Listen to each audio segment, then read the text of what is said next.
खास कवर्धा से एक सनसनीखेज हत्याकांड का खुलासा हुआ है। रानी देहरा जल प्रताप के पास मिले अज्ञात महिला के शव की गुत्थी अब सुलझ गई है। इस ब्लाइंड मर्डर केस में प्रेम संबंध और बदनामी के डर में रची गई साजिश सामने आई है। 19 मार्च को जल प्रताप के पास एक महिला का शव मिला था, जिसकी पहचान नहीं होने से मामला जटिल बना हुआ था। लेकिन महज 2 दिनों के भीतर पुलिस ने मृतका की पहचान मुंगेली जिले की रहने वाली सुखमती बैगा के रूप में कर ली। जांच के दौरान तकनीकी साक्ष्य, कॉल डिटेल और फील्ड इन्वेस्टिगेशन के आधार पर संदेहियों का दायरा सीमित किया गया, जिसमें देवेंद्र प्रसाद जायसवाल की भूमिका संदिग्ध पाई गई। पुलिस को जानकारी मिली कि आरोपी पुणे में छिपा हुआ है। इसके बाद पुलिस टीम ने पुणे पहुंचकर मुख्य आरोपी को गिरफ्तार किया। पूछताछ में आरोपी ने चौंकाने वाला खुलासा किया। उसने अपने पिता और एक साथी के साथ मिलकर हत्या की साजिश रची थी।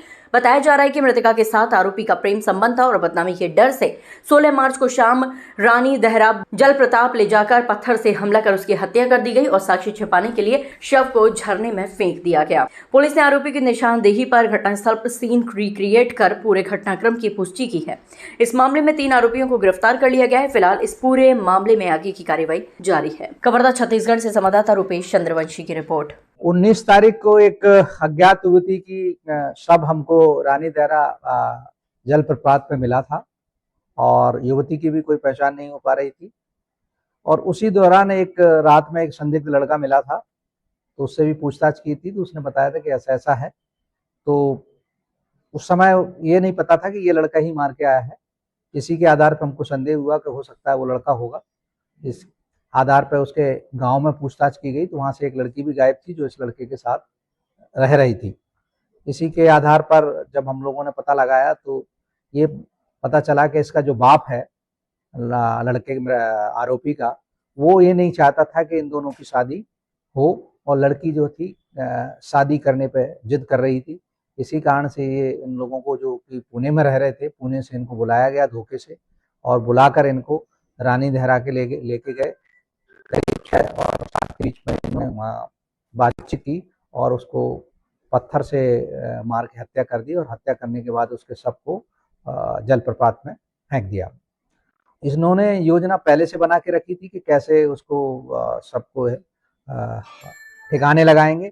साथ ही साथ वो अपने एक साथी जो उन्हीं के गांव का निवासी है, एक पटेल, उसको भी लेके आए और इन्होंने तीनों लोगों ने उसको फिर, और 2 लोग एक दिशा में भाग गए और तीसरा लड़का एक दिशा में भाग गया। और लगातार 5 दिन तक हमारी पुलिस के द्वारा जब मेहनत की गई तो पता लगा कि हाँ, यही लोग कन्फर्म है। इन लोगों ने अपना अपराध भी स्वीकार लिया है। अभी इनको पुलिस रिमांड पे लेकर जेल भेजा जा रहा है। आइडिया इनका कहना है कि सावधान इंडिया देखते थे, सावधान इंडिया में कैसे सबको ठिकाने लगाते हैं, उसी आधार पर इन्होंने ये आइडिया लगाया। आरोपियों को कहां से पकड़ लिया, क्या करवाया?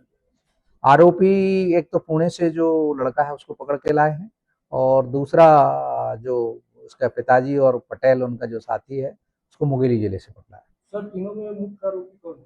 तीनों ही मुख्य आरोपी हैं। इनका बाप जो है, जो लड़के का बाप है वो मुख्य आरोपी है। उसके सहयोग में वो लड़का भी उन्हें सहयोग किया है और उसका जो दोस्त है पटेल, उसने भी सहयोग किया।